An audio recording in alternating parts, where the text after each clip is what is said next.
Well, hello there, I'm Vaya, and welcome back to the channel. We have a content warning today, read on screen. So, let's just get into it.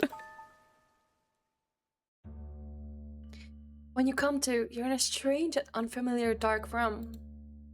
Your stomach aches and you feel nauseous. Thick ropes bind your chest tightly, but they aren't the source of your pain. You remember now. Several days ago, you left on a research expedition into the rainforest with two of your colleagues. Forced to do a little foraging on your way back, the three of you ingested some berries that you're sure now were poisonous. Your colleagues sit beside you, unmoving. The air smells like metal. Okay, check surroundings. You squint hard, willing your eyes to adjust to the lack of light. You'd almost guess that it must be a late in the day, maybe even night. It's not for the stream of light tracing a single doorframe. A small window sits in the upper center of this door, papered over with grime and dust. The bars over it remind you of a prison cell. The room itself is rather sparse. A large wooden table stands in the far corner against the wall near the door. Beside the table is a pile of things. You can't tell exactly what this pile consists of, but it might be your belongings. The floor beneath you is damp, with dark puddles that your mind refuses to register as blood. These puddles ebb towards a grated drain. If you were to vomit, which you feel very inclined to do, you guess it would be drained as well. Yeah, try to think about how we got here. To help stave off your panic, you try to think of everything you know for certain. You're an anthropologist. You came to a foreign land to study ancient civilizations and learn more about various cultures in the region, not religion. Accompanying you for your journey is a fellow researcher whose work you've admired for years, and a cultural expert who was supposed to act as your translator and guide. Unfortunately, this expert had faked his credentials, leading you to believe he was far more knowledgeable than he actually was. Soon enough, it became obvious that he had gotten the two of you completely lost. Then there was a physical altercation that resulted in losing the bulk of your supplies. The three of you, now fighting for survival, had decided to risk ingesting what seemed like perfectly safe berries. You succumbed to their poison, lost consciousness, and woke up here. Do people not know how to test for poison? Pete! Pete! You whisper urgently to the witch beside you, but she doesn't respond. Squirming against your restraints, you attempt to lean your head on their chest to listen for a heartbeat. After a few moments, you're sure you can hear one, faintly, despite the distracting pounding in your own chest. The current state of the rat beside her is something you won't be able to confirm for yourself. The door suddenly opens, startling you back into an upright position. You shut your eyes tightly to shield them from the harsh daylight. A masked being has entered the room. They approach. Your eyes remain locked on them the entire time, but they move past you and over to the rat. Their stature is that of a child's, but that's typical of a mouse, you think? When they pull out a knife, you pray that it isn't a child at all. And when they lift the rat's arm and glide the blade down on it, you pray that it's a sadistic adult, acting alone. Because if they're a lone murderer in the jungle, that gives you the greatest chance of escape. If it's a child acting within a group, not only do you have no chance, but it's also horrific and heartbreaking and bleak. As the blood drains from the rat who doesn't deserve this, you swallow, dizzy, and try your best to remain calm. Say something, you fool. Ask who they are. Who are you? Why are you doing this? You're able to say it firmly, but the mouse ignores you. Let me go, please. I'm just a researcher. Won't report this. I'll never return here. Please, I'll do anything. Of course, they can't understand you. That's what the translator was for. But he's not waking up now. The mouse pulls a cloth from their pocket to wipe the knife. Once it's clean, they'll look to you for a long moment. You think desperately, how can you convey to them that you mean them no harm and that you only want to go home? But instead, the nausea you've been staving off comes to a head, thanks to the inescapable smell of your colleague's blood. You lean forward and vomit helplessly onto the floor. It flows towards the drain after all. The ground must be slightly slanted here. The three of you place in this room in such a way that your blood, vomit, or any other bodily excretions would go right down the drain. They planned for you to bleed for them. They brought you here for the purpose of being drained. And now you only feel more sick. The mouse kneels down in front of you. Their rubber rain boots squeak lightly as they move. When you look up at their face, the mask, they bring the soiled cloth to the sides of your mouth, dabbling the mess away. You'd almost believe it was a small kindness, if not for the faint taste of blood on your lips. The mouse seems to study your face for a moment, but you can only stare back in stunned silence. What use are words if this mouse can't even seem to understand you anyway? They stand, then open the door and leave. You hang your head as the despair of your situation hits you in a wave. You sit there sobbing in the darkness as you listen to the slow drip of the train in front of you. Day 2. Okay. The witch beside you still hasn't woken up. Pete is much older than you, with a weaker constitution. As a witch, you expected she would be a little sturdier, but apparently not. Being able to use magic doesn't guarantee protection from poison. Her specialty lies in photography, not medicine. She isn't wounded though, at least not in any obvious way. It isn't her blood that stains the floor where you sit. The only one the mouse seems to have cut into so far is the rat moss. Okay, I don't know why it was so hard to read. I guess it's because it's a heat wave and my brain doesn't work. Think of a way out. You needed to think of a way out. Probably too late for Moss. But if you could just untie yourself and Pete... The ropes refuse to loosen themselves, no matter which direction you bend your torso. Without something sharp to cut the fibers, you'll be stuck like this. You lean your full weight onto Pete again, as you've continued to do throughout the night. Pete, please wake up. You hate having to face this alone. Even if this witch were to only offer unpleasant remarks, at this point you'd accept them with full gratitude. The door opens again for the first time since yesterday. The sudden sound of heavy rain causes you to jolt, but you remain frozen, lying against Pete's shoulder. The mouse is here again. Is it the same one as before? Judging by the statue, you imagine it must be. They walk past you and over to Moss. They pull out the knife again. You can't bring yourself to watch this time. You only wish you could cover your ears. Oh yeah. Ugh. That way you wouldn't have to hear the sounds of flesh and muscle parting, of his blood pouring out of his severed veins and splattering loudly onto the floor. Oh, he's still alive. He didn't bleed out during the night. Okay. Why are you doing this? Please. You cry because you can't think of anything else to do. You can't just sit and wait for your turn to be flayed. But you can't move, and the mouse won't listen to you. So you just sit there, whimpering, until you hear the loud thud. You finally open your eyes to see Moss's corpse, a misshapen lump on the floor. Even in this low light, you can tell what was once human skin has become coarse fur. Quirk of animal folk, they return to their bestial form upon death. Having forgotten that, you realize he must have been alive and unconscious until now. Remain calm. Your mind is racing, but you shut every single one of those thoughts out in order to survive. Us is dead, but your position is unchanged. You have to escape. The mouse begins dragging the larger rat's body across the room, inch by inch.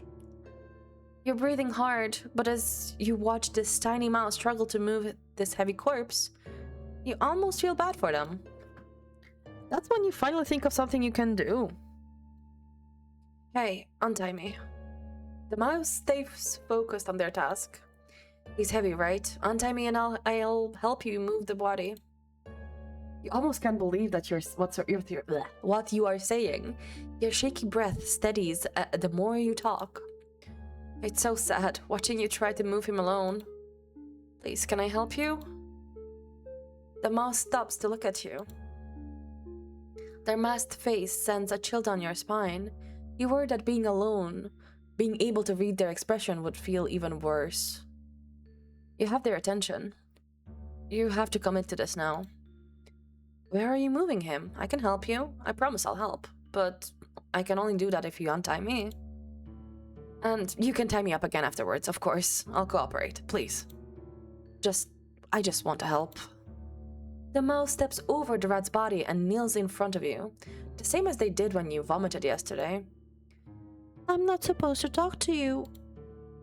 Your eyes light up. She can understand you after all. Her voice sounds young and feminine. This is a child being forced to do horrible things by some monster. You can talk her into releasing you. You have to. It's your only path forward. I won't talk. I'll just lift. It's just so sad watching you. I can't bear it. She draws her knife, and for a moment you think she's about to silence you for good. But instead, she cuts through a piece of rope. I'd like you to move this to the table. You do as she commands. Okay. Pete woke up last night. You filled her in over everything that happened. Moss's death. Your masked captor. You left out the part where you convinced the mouse to untie you. You pretend she didn't say a word to you. You hadn't said anything to her either. And even let her tie you up again at the end, as promised. Peach would only scorn you for not putting up more of a fight if she knew. Although she'd still rather delirious than weak. She ate the larger share of the berries, now that you think of it. I don't know how much she'll fight back, or if she'll able to help you at all.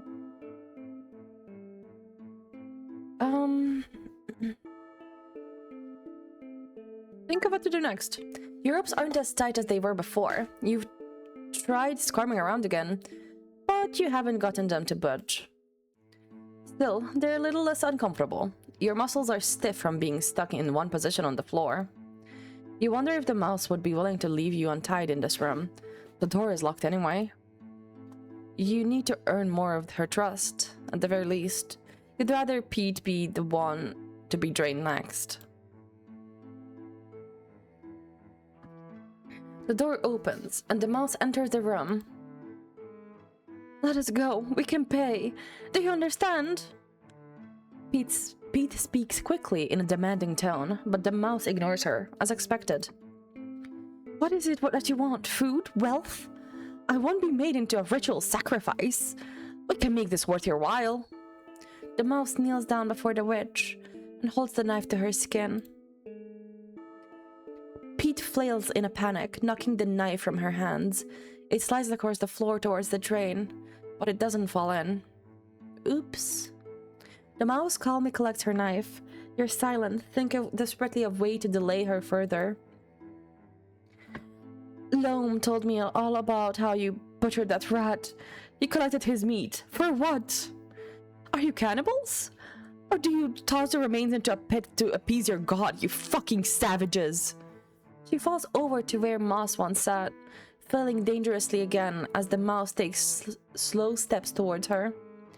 An idea comes to mind. Offer to help. You swallow hard before asking, would you like some help again? Pete stops filling all at once. You can feel both of them staring at you, but your eyes are fixed on your captor's mask.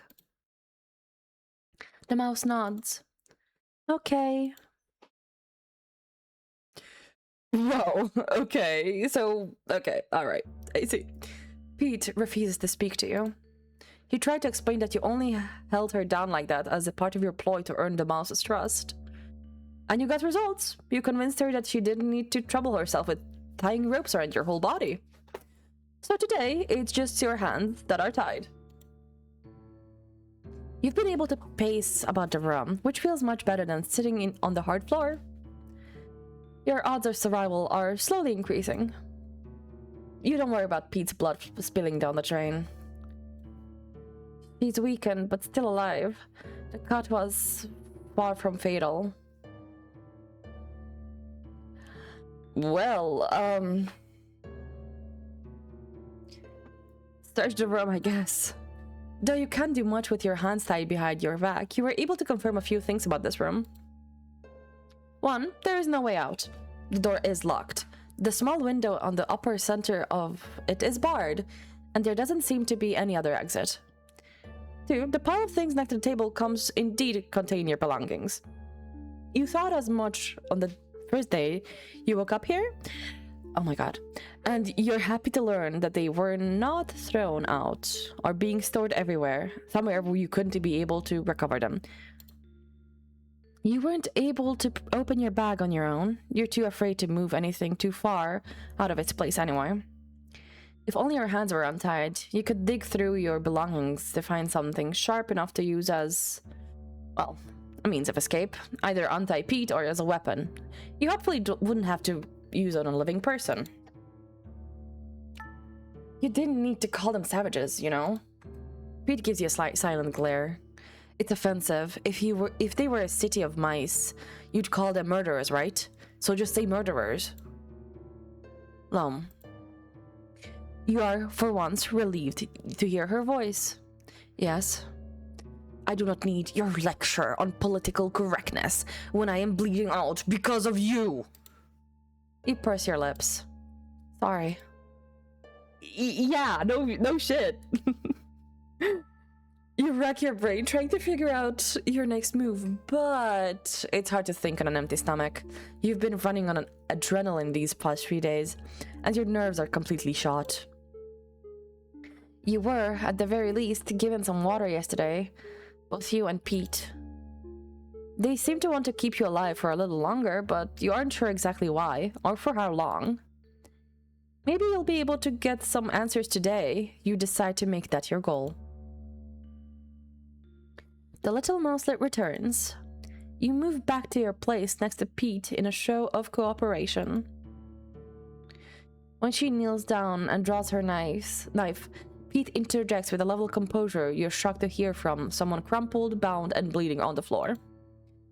Mouse, you should be cutting him instead. You almost can't believe your ears. How does she expect you to have any chance at escaping if you're both weak from blood loss? Why me? The mouse pauses to hear her out. You want to cry? He's trying to trick you. He's gaining your trust a little at a time before taking that knife from you and You're almost relieved when your little mouse brings the blade down and pierces her flesh. You feel awful about it, but it spares you another day. Can I ask you a question? The mouse cleans the blade against the cloth as she always does. We're not supposed to talk. I just want to know your name. Hearing her call you Mouse, I felt sad I didn't know your name. She tilts her head at you at the speed continuously mutters swears under her breath. I should introduce myself first, shouldn't I? My name is Loam. Loam. I'm sorry, I don't have a name I can share. She stands to leave. Is there something I can call you? Something other than Mouse? Pete moans in agony, but you don't let her distract you. You need to keep building trust, or else you'll both be killed. The mouse stares at you for a long time before turning away. I don't know. She opens the door, letting in the roar of heavy rainfall. I'll think of something for you. You yell after her as the door closes. You hope she thinks about it, too. Pete isn't speaking to you again, but this time it's because she hasn't seemed to regain consciousness. Her body is alarmingly cold, but you think she still has a pulse. She isn't dead just yet. But you don't think you'll be able to escape with her anymore. You weren't counting on it to begin with, but it would have been nice to be not alone. You sigh. Your stomach is tearing itself apart with hunger. Think about names.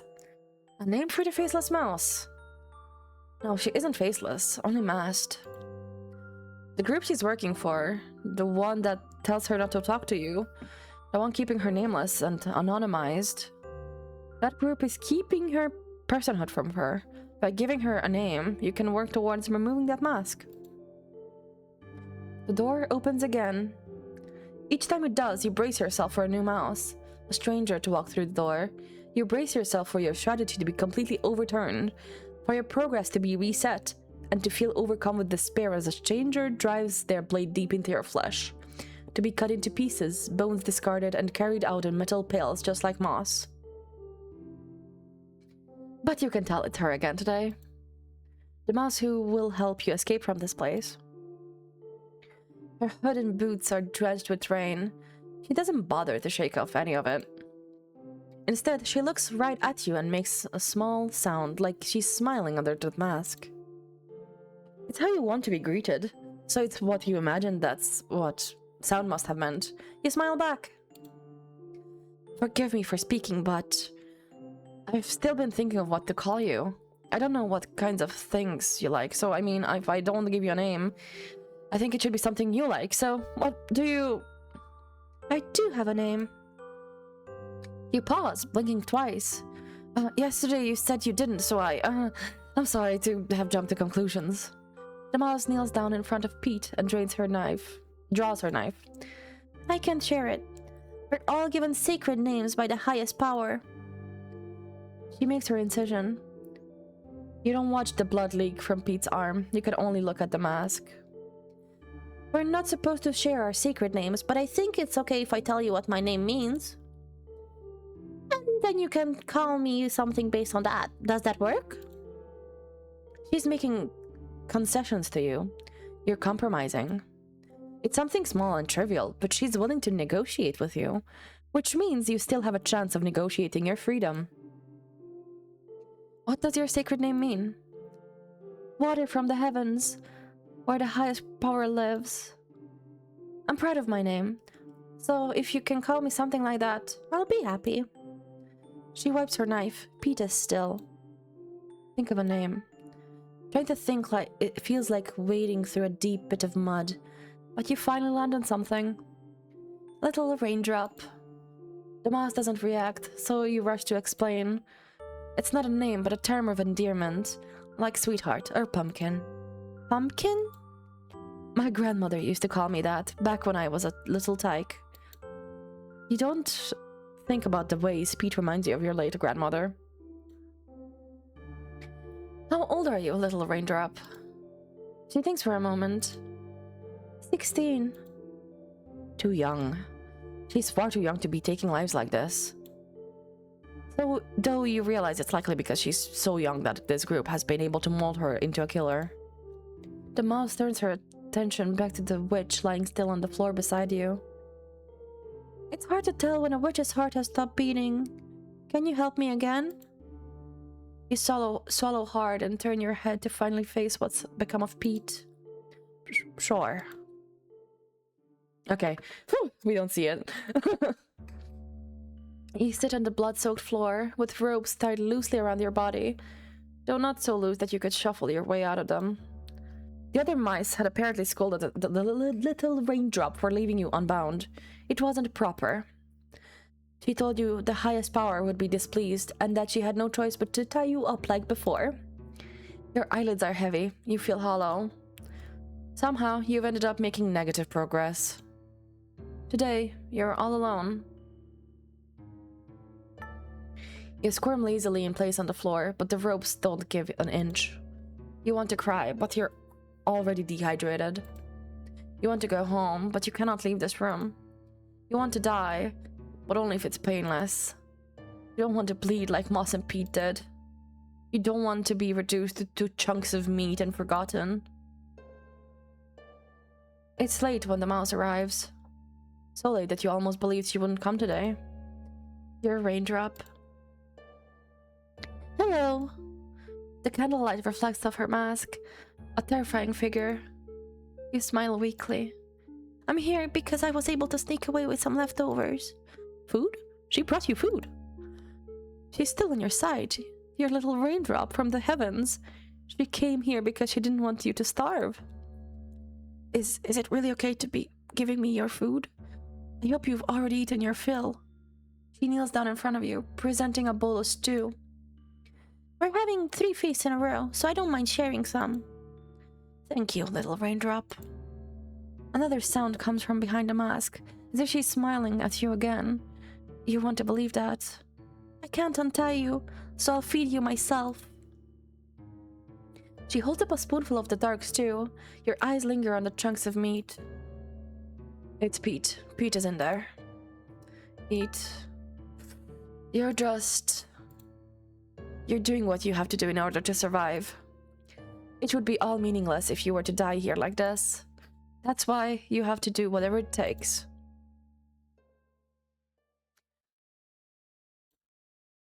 Ooh. For 5 days, your little raindrop came to visit and made small, horizontal incisions across your wrists. They bled as you chatted with her. You continued to chat in order to take your mind off the pain. You think you're probably going to hell. There are all sorts of conceptions of hell in the cultures you've studied, be they cold, fiery, a transient purgatory, or a realm of eternal punishment. You weren't sure you believed in hell before now, but being faced with your imminent death, you want to believe there must be some kind of afterlife.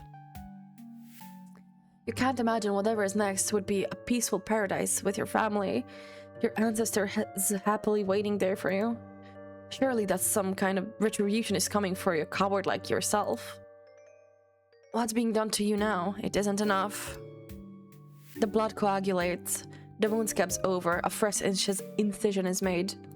Maybe the only part of you that will ever escape this place is what's already flowed down the drain. But each time the door opens, a little seed of hope is planted. She's here again. She smiles to greet you. Wait, does she not have her mask? Ah. You've tried to lead the conversation towards your escape many times.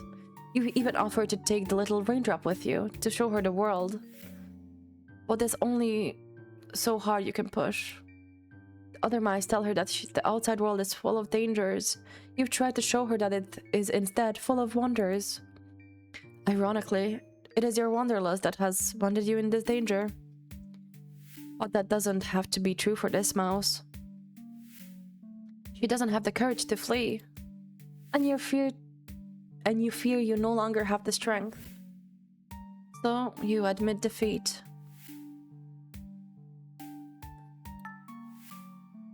The little raindrop asks you to tell her another story from your journal. You carry it with you on all of your adventures, a record full of notes and of ancient civilizations, things you've learned from various tribes in the region, and little things about their ways of life that have fascinated you. Anthropology is a broad subject. There are so many exciting things to learn. You've shared some of those things with this mouse, who seems to match your excitement and interest in the wider world. She's never left this village, so it's no surprise she would feel this way. When you finish your story, she seems no closer to releasing you. You can feel your stories sway her heart, but still, she does not budge. You explained to the little raindrop that you traveled here on a research expedition. When she asked you about the purpose of your research, you realized Pete's photography would communicate it most clearly, so you had her dig in the witch's backpack to uncover her photo book. Pete was such an unpleasant person to be around, but her talents were unmatched. Seeing her photography again brings you to tears. You have to stop looking. The ropes around your body might be the only thing holding you together. Stop talking for today. Another day goes by, bleeding and talking late into the night. The little raindrop yawns, then carefully picks up her candle. I'd better go to bed. You don't want her to leave. You don't want her to be left alone another night in this dark, horrible, bloodstained room. Good night, Lom. See you tomorrow. You offer a weak good night and close your eyes. You don't know how much longer you'll last. Okay, so we skipped another day yet again. You're feeling more lucid today. The hopelessness that has left you, you think it's probably your body's last hurrah. Your grandmother was like that too. The day that she passed, you wonder if dying bodies can feel their expiration date coming on. You thought you'd be scared, but really, you've spent these past 2 weeks in total fear. You're overdue for a sense of peace. Okay, I'm ready. She raises the knife to your arm and waits for your approval. She'll be forced to reopen an older wound with how many cuts have been left there. Why does it fall on you to signal to go ahead? It's made this whole thing feel like a slow suicide. It's enough to make you laugh, but the corners of your mouth only curl slightly at the thought before relaxing back in place. In the end, you do give her a nod, and she cuts, and you bleed. You're so cold, but you don't even have the energy to shiver. You wish she'd brought you a blanket, but you can't ask for that now. You don't want to open your eyes again. You thought for a moment that you didn't want to, but... Little raindrop. Could you take off your mask? She hesitates. My mask? Why? I've never seen your face. I'd like to see it once, before it's too late. Okay. You stare at her for a moment. In this light, you were almost unsure, but there really is a person under there. Not some monster. You worried you might only be fooling yourself, believing she was a victim like you. She's still a child whose view of the world has been warped in such a way that it brings harm to others. She can't see the damage she's done. She hasn't had the chance to comprehend it before being put into this situation. Such beautiful round eyes. Your eyes are nice too. You're able to muster a real laugh this time. You have to say more than that. Listen, little raindrop. Once you prepare my body for the feast, we won't be able to talk anymore. That's okay. The feast is what's important. It's a great honor to be offered up by the highest power. You were chosen. There wasn't enough time. You couldn't get through to her. There was never going to be a way to untangle those immoral beliefs of hers overnight. But if you leave like this, she may never break free from them. You use all that's left of your strength to lean forward, letting your head fall on her lap. Please learn everything you can about the world, little raindrop. This highest power of yours isn't the only power that exists. It isn't the only way. She doesn't say anything. You continue. I'm sorry I've only ever said things that must sound like sacrilege to you, but I hope you can understand it one day. Come to understand it and escape from this place. That is my wish for you. You close your eyes again. You pray to every power you can think of to please let this mouse escape. Part 1, end.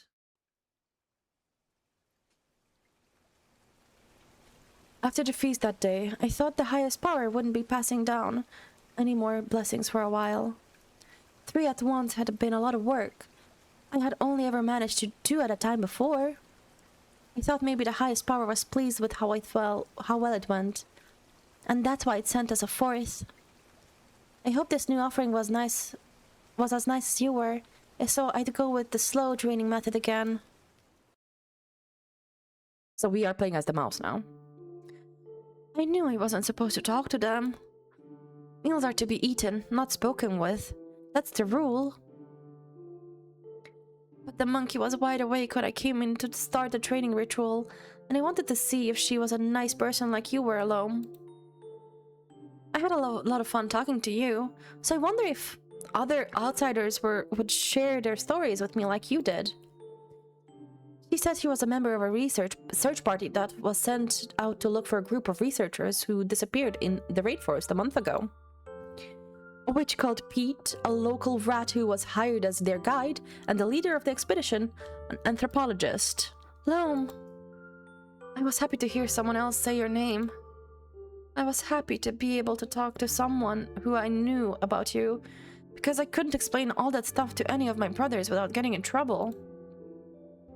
But when I told the monkey that you and the others were already offered up to the highest power for the feast, and that she didn't need to look for you anymore, she got really upset.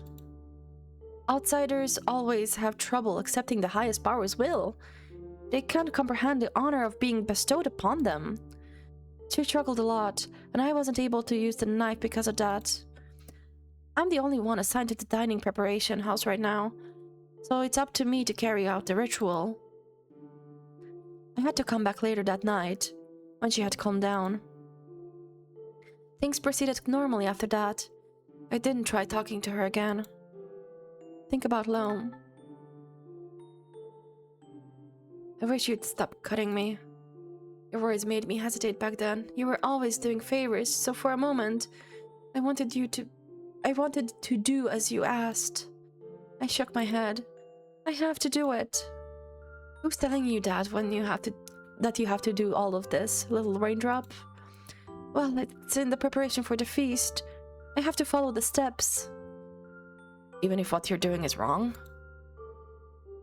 You kept saying things like that, and I didn't like how it made me feel, so I rejected it. It isn't wrong. I'm doing it properly. I wiped the knife clean, and when I looked back at you, you had such a sad expression. Killing people, cutting them up like this, it's always wrong. There's no justification that could ever make it right. Do you know why?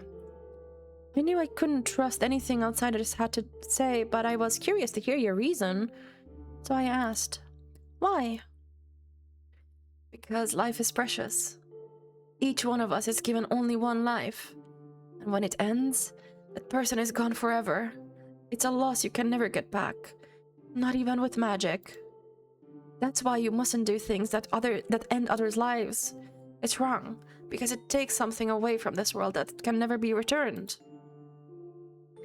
I tilted my head and thought, but you helped me before, unless that doesn't count?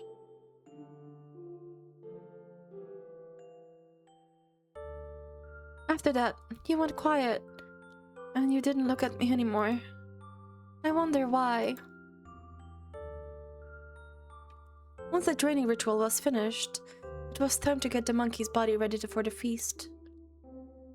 I had trouble moving it like usual, and I wanted to ask for help, but dining preparation is my responsibility, so my brothers aren't allowed to enter the house.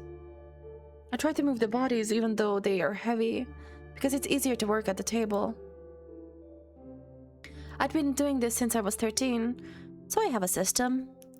Usually I'll move them a piece at a time, but it's messy to do cuttings on the floor, so I end up doing bigger pieces. When you offered to help, I thought it was lucky because it would save me a lot of time and energy.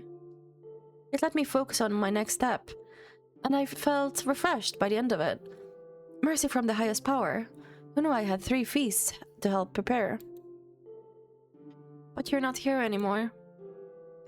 I wouldn't have any help when I had to move you, and when I realized that, I felt a little sad. Every offering from then on, I'd have to go back to moving all on my own. Thinking of it was another trial from the highest power, sort of helped to ease my mind though. After finishing my work, I stood outside in the rain, and gazed up in the sky. No one would call me Little Raindrop anymore. I kept thinking things like that, and remembered when you told me about how each life was precious. But wasn't there any way around it? You were an offering sent by the highest power. I couldn't have let you go.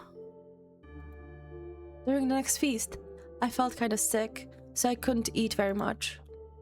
I prayed to the highest power, hoping it would send me some kind of sign and clear away my doubts. But I don't think it heard my prayer.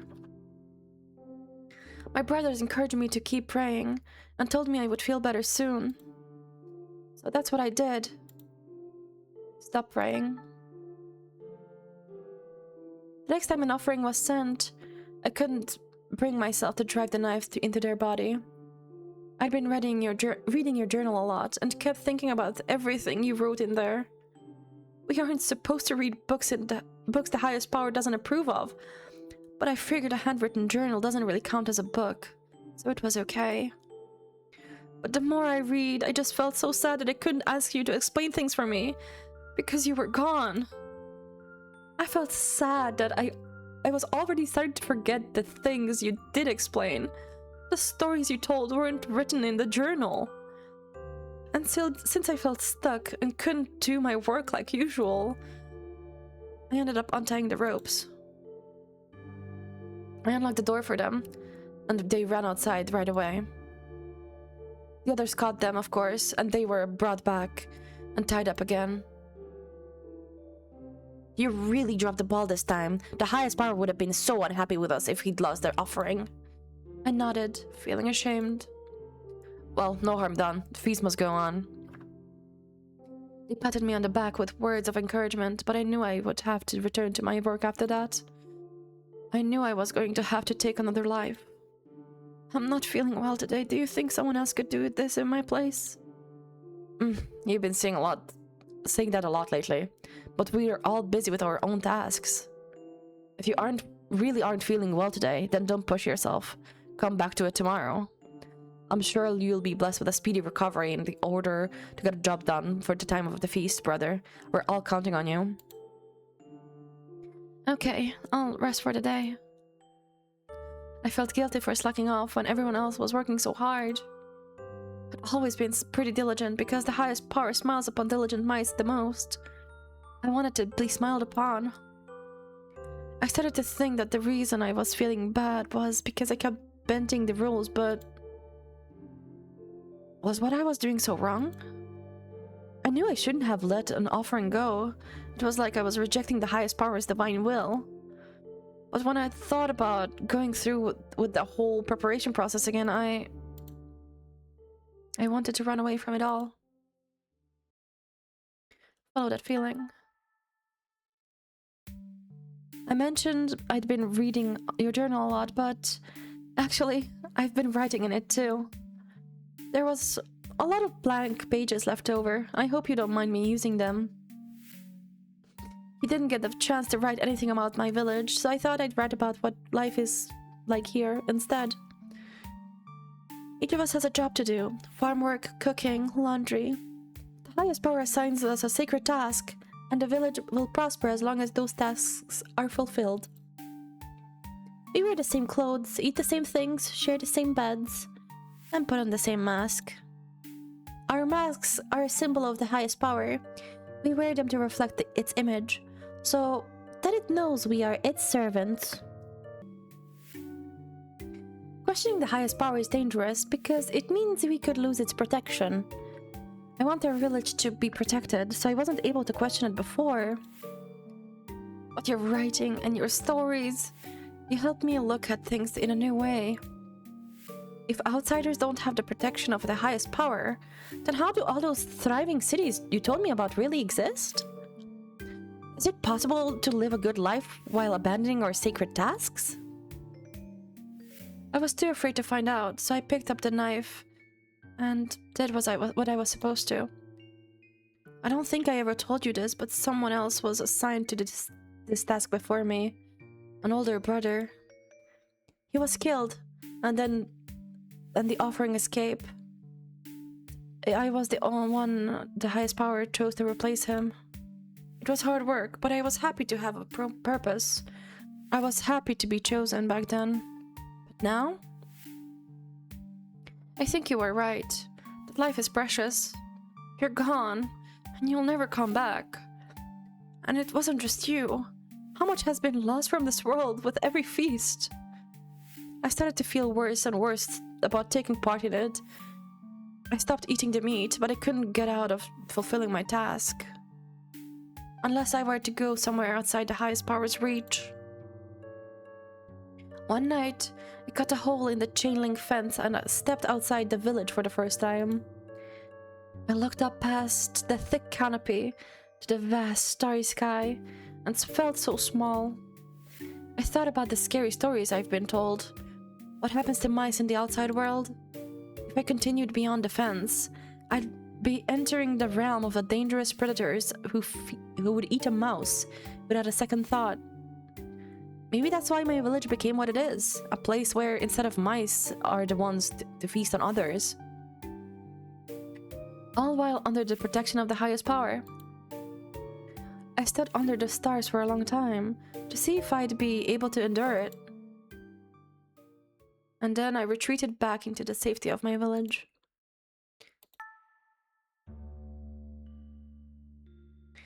Why won't you just listen to me? It was the first and only time you ever raised your voice at me. Sorry, I'm sorry. Please forgive me. I'm not feeling well, so I shouldn't take it out on you. It isn't your fault. I just really, really want to go home. You have to stay for the feast. You buried your face in your knees till it let out a muffled scream. That scream became sobs, then whimpers. I'm sorry. It's so hard to not break down. I was surprised by the way your voice cracked as you spoke. You were making a lot of noises I didn't expect from you. So not knowing what else to do, I tried reaching out and patting your shoulder. There. My words worked like a charm. You stopped whimpering. Except, I understand it now. It wasn't acceptance. It was resignation. You felt resigned to your fate. It was painful having to die. But you knew you couldn't avoid it. So you endured the pain as best you could, up to the very end. That's what I'm doing now, so I understand, Lo. 2 years later, holy moly. I thought about leaving for so long. What always stopped me was I still felt like I didn't know anything about the outside world. If I really ran away, where would I sleep? What would I eat? Would anyone protect me? I collected all the information I could. I talked to so many outsiders over the past 2 years. And when I could get away with it, I'd bring them to the hole I made in the fence and push them through. I turned away more and more of these so-called offerings from the highest power, but I was never punished for it. I don't think the highest power really cares anymore, if it ever did to begin with. Something new that occurred to me was leaving meant I wouldn't be able to help anyone else escape. Both the outsiders that get drawn in for the feasts and my brothers, that my secret task would be reassigned to the next available mouse. I realized if I kept worrying about that, I'd be trapped here, continuing to take lives of others until the day I died. You didn't want that for me, did you, Loam? This way, quickly. The last person I helped escape was a wolf. I'd never met a wolf before. Their smile, filled with kindness, reminded me of yours. It's not often that people give someone like me a warm welcome. It was nice while it lasted. I couldn't tell if they understood what a feast was. They seemed pretty naive. But here they were, traveling the world despite that. You've been to many places, haven't you? I've always thought about going far away, but I've been too scared. Although, if someone like you managed to survive, I could probably... Someone like me? Am I getting picked on? Sorry, thanks. Because of you, I feel like I can go far too. I gathered my courage while I waited for nightfall. The small bag of supplies and your journal in hand, I faced the same exit I'd pushed so many outsiders through. I still felt so uncertain, but it was time. I slipped past the fence as quietly as I could and made my way into the rainforest. I used the map you had tucked inside your journal. My village wasn't marked on there, but I knew I'd be able to find my way. I'll travel far, far away from this place and meet all sorts of people and learn all sorts of new and wonderful things. I'll record everything I can in this journal for you, and I won't have to hurt anyone ever again. I'll be an outsider too from now on. I discarded my mask and ran as fast as I could and thought about what name I'll ask to be called from now on.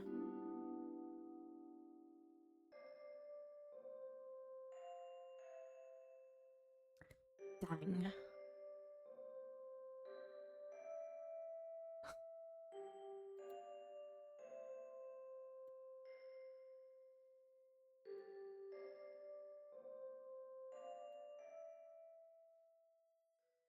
Okay, that was very interesting. Holy moly. Oh my god. That was really cool. Nom Nom Nummy games are always great, honestly. Like, they are always so well written and the art is always gorgeous. I really enjoy Nom Nom Nummy's games. Hope you enjoyed it too. And take care and see you next time. Bye bye.